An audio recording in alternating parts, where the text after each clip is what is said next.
Avery stared out of the panoramic viewport of the starship Aurora's Pride, her dark eyes tracing the spiral arms of the Andromeda cluster. Beyond the shimmering stars, the void of space stretched infinitely.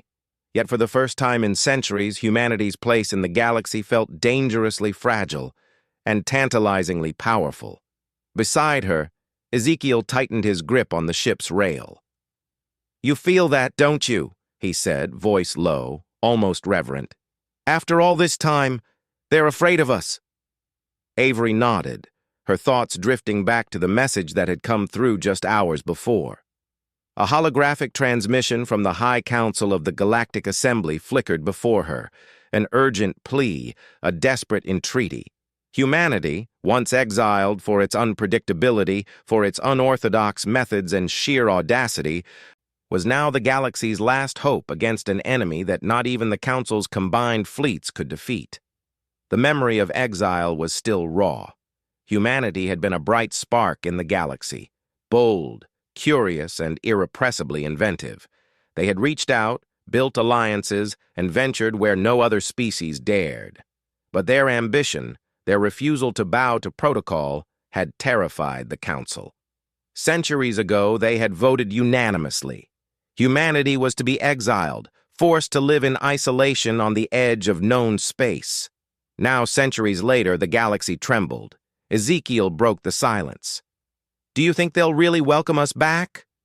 Avery's gaze didn't leave the stars. "Welcome us? No. They'll grovel. They'll negotiate. And they'll be terrified. That's how it should be." The Aurora's Pride was humanity's pride and safeguard. Equipped with experimental hyperdrives, autonomous defense drones, and advanced bio-neural interfaces, it was a symbol of what humanity had become during its exile, adaptable, resilient, and utterly unconstrained by the Council's outdated regulations. Avery and Ezekiel, chosen as the mission's leaders, represented the next evolution of human ingenuity.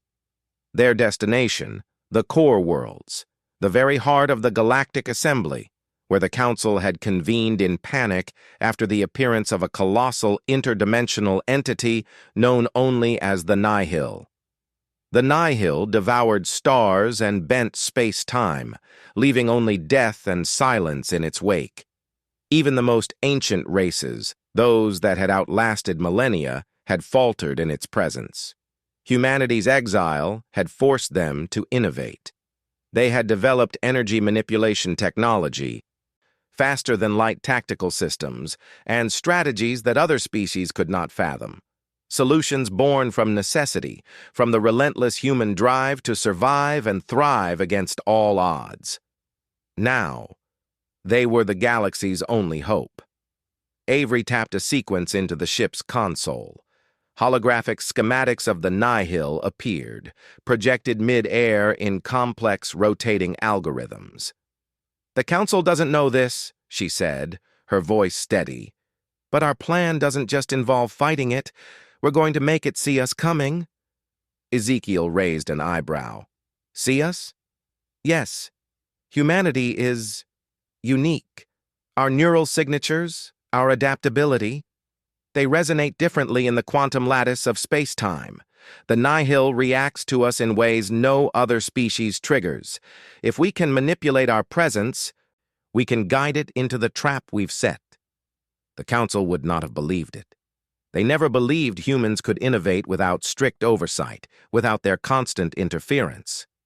Yet here, on the edge of the unknown, Avery and Ezekiel had done what no one else could: turn humanity's exile into the galaxy's ultimate advantage. Hours later, they arrived at the core worlds. The assembly was in chaos. Elders of countless civilizations argued in shrill, urgent tones, their voices echoing through the grand chamber. The Council representatives froze as the Aurora's Pride appeared in orbit, human banners projected against the ship's hull. Avery and Ezekiel, standing on the command bridge, activated the transmission link. Avery's voice rang out, calm but commanding. "You asked for us. Humanity is here."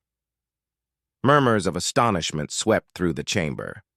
The council had expected timid, desperate negotiators, not the humans who had once defied them, now returning as masters of the very technologies that could save or destroy the galaxy. A hologram of Ezekiel materialized beside Avery. He began detailing the strategy, the deployment of energy resonance fields, the timing of quantum manipulations, the coordinated strikes that would harness humanity's unique influence on the Nihil. The Council's elders, who had once exiled humanity for their boldness, now listened in stunned silence.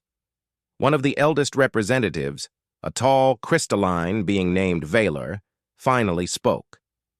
You expect us to trust humans again? Avery's gaze was unwavering. Trust is irrelevant. Survival is the priority. We've adapted while you deliberated. We've thrived while you debated ethics. Now your survival depends on us, and it's time you remember why humanity is feared, revered, and necessary. The chamber fell silent. Then, one by one, members of the council nodded, a grudging recognition of reality. They had exiled humanity thinking the galaxy would fare better without their unpredictability. Now, faced with annihilation, they understood that human creativity, human courage, and human adaptability were not flaws. They were the galaxy's salvation. Within hours, the plan was set into motion. Human and alien fleets moved in synchrony, guided by Avery and Ezekiel's commands. The Nihil approached, its mass-bending light, warping stars, consuming worlds. Yet humanity's ingenuity had predicted every move.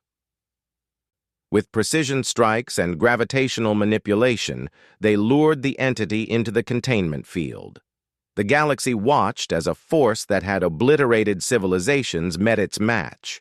Not with overwhelming firepower, but with the ingenuity and resilience that only humans could produce. When the last pulse of energy resonated and the Nihil collapsed into containment, silence fell over the galaxy. Then, as realization sank in, applause erupted, not just from humans, but from every species that had once doubted them.